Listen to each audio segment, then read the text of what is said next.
Is it too late to start playing Infinity Nikki? Version 2.0 is a massive update that adds more story, new gameplay, additional zones, and of course, fresh outfits to their year-old game.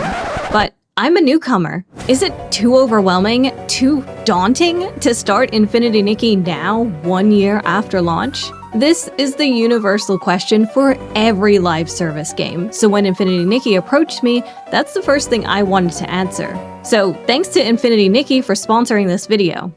I've never played a Nikki game, and always assumed the series was about friendship, fashion, and enjoying the cozy vibes. So imagine my surprise when the game throws you right into a dimension-shattering apocalypse with Nikki serving as a harbinger of destruction. Fortunately, Nikki is rescued by a beautiful, mysterious woman who delicately holds her hand and transforms her into a glittering outfit before guiding her through the starry sky. Truly the perfect woman. However, their romantic evening is spoiled when this galactic lady reveals that Nikki caused the end of the world. It's not all hopeless though. Nikki is determined to set things right.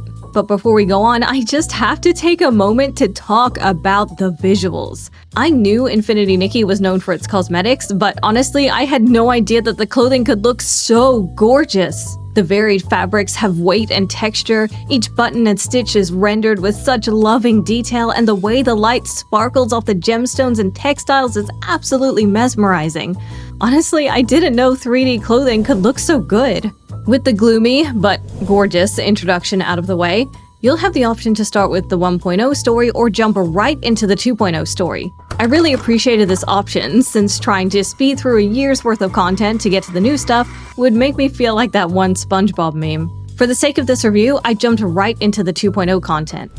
Since Infinity Nikki is an open-world game, I had the entire world at my fingertips, but 2 new zones have been added: Elderwood Forest and Spira. Not to be confused with the Spira from Final Fantasy X, Nikki definitely doesn't want to go there. There are mushrooms in Final Fantasy X as well, but they're definitely not as friendly as the shroomlings here. But in this case, Spira is a small area that contains a village, and a boss fight at its peak. Elderwood Forest, meanwhile, comprises the huge area outside Spira, with diverse biomes and a lot of trees. Both areas are filled to the brim with puzzles and collectibles that will require you to make use of Nikki's new abilities. With so much to see, I was already starting to feel a bit overwhelmed with the, well, openness of the open world. It reminded me of why I never tried Infinity Nikki myself at launch. Early gameplay showed Nikki traversing at such a leisurely pace, whereas I crave the unbound freedom of catapulting across the map at maximum speeds. And that is where the best features of 2.0 come in. Nikki gets not 1, but 2 new traversal options. First is the Sticky Claw ability, which comes with the Shadow Swiftweave outfit, which allows Nikki to grapple onto certain points and launch herself through the air with ease. Not only is it satisfyingly speedy, but you can use them to gain advantage over enemies or even attack from the air. Just keep an eye out for points to launch onto, like these amber points. Or bees. Yes, you could grapple onto the bees, for some reason. If you love the Sticky Claw, you'll really like one of the premium outfits, Behind Prayers. Not only does this outfit look incomprehensibly gorgeous, especially when fully evolved, it also completely changes the Sticky Claw animation. Instead of a grapple, a caged dragon guides Nikki to each point, and Nikki can place up to 2 additional grapple points wherever she wants. Not only that, but with this outfit, Nikki can glide through the air alone or with a friend. It's way too good, but you can still traverse just fine without it, because that's not the only way Nikki can get around quickly. I present to you the Forest Folk outfit with a gigantification ability, or as I like to call it, Nikkizilla. Okay, I actually call it Kaiju Nikki, but Nikkizilla gets the point across better. She doesn't need a mount, as she simply becomes one while Momo hitches a ride on her shoulder.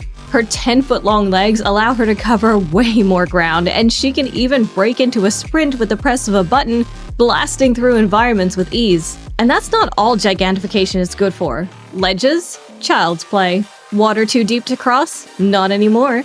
Esselings biting at your ankles? Simply trample them like insects or hit them with the might of a kaiju scream. But if stepping on your problems isn't really your style, have you considered shooting them? With your bow, of course. With the Purifying Wind outfit you receive right at the start of the 2.0 story, archery has been introduced to the game, at long last giving Nikki the option of long-ranged purification and new ways to solve puzzles. I especially like how if I charge it, I can target multiple enemies at once and stay mobile at the same time. Don't expect the level of depth that combat-focused games have, but it feels good. This game is more like a collectathon than a battle simulator, and so archery plays to that strength. If you love the idea of turning Nikki into a battle mage instead, you might be interested in her premium outfit Born Flawless. On top of it looking, well, flawless, it enhances her archery skills, and her ultimate state makes her even more powerful, meaning Esselings won't even stand a chance. Also, it has the best looking makeup in the game, and I will die on this hill.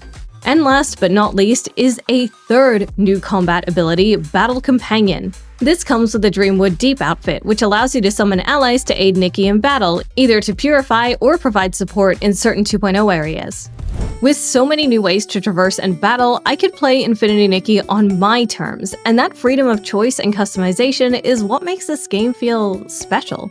Of course, we can't talk about freedom without talking about the outfits. And oh my god, there are so many outfits. 2 of which are paid only, which I already went over, but there's also 15 new outfits that are completely free.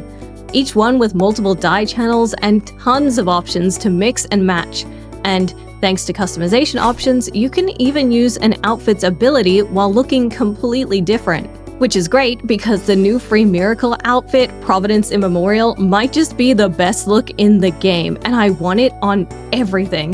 Finish the main story, and this intimidating, draconic look will be all yours. Infinity Nikki also has, hands down, the best photo mode I have ever had the pleasure of working with. If I could just inject this photo mode into every single game, I would be so happy. So that brings me back to the question where this all began. Is it too late to play Infinity Nikki? Despite being a newcomer who skipped 1.0, I had no problem following the 2.0 story or coming to grips with the various mechanics the game had in store for me. Exploration is thoughtful and addictive with Nikki's many powers. Momo still terrifies me, but this definitely made me want to go back to 1.0 and experience it with all the 2.0 outfits I earned along the way. However, there are still a lot of systems to wrap your head around. Outfit evolution, glow-ups, to name a few. But given that you are showered with ability outfits for free among a plethora of other looks, it doesn't even feel necessary to pull for the gacha outfits. You'll end up with a pretty huge collection of looks and abilities just by playing through the game, to the point where the gacha just feels like an added bonus. Version 2.0 works hard to make sure new players feel at home, and it shows.